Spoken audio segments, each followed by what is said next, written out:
Our slow cooker smothered pork chops are the perfect busy weeknight dish. Start by drying your pork chops with a paper towel.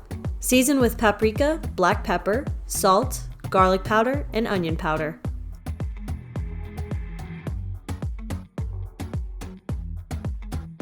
Sear until the pork chops are golden brown on each side.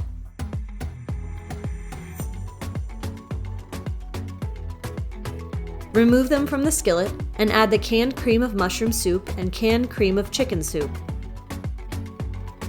Pour in chicken broth and scrape up any brown bits from the bottom of the pan.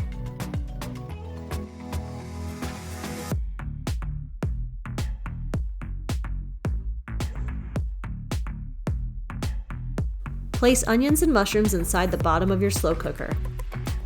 Top with the seared pork chops and pour the soup mixture over everything. Cook on low for 4 to 6 hours or until the pork is tender.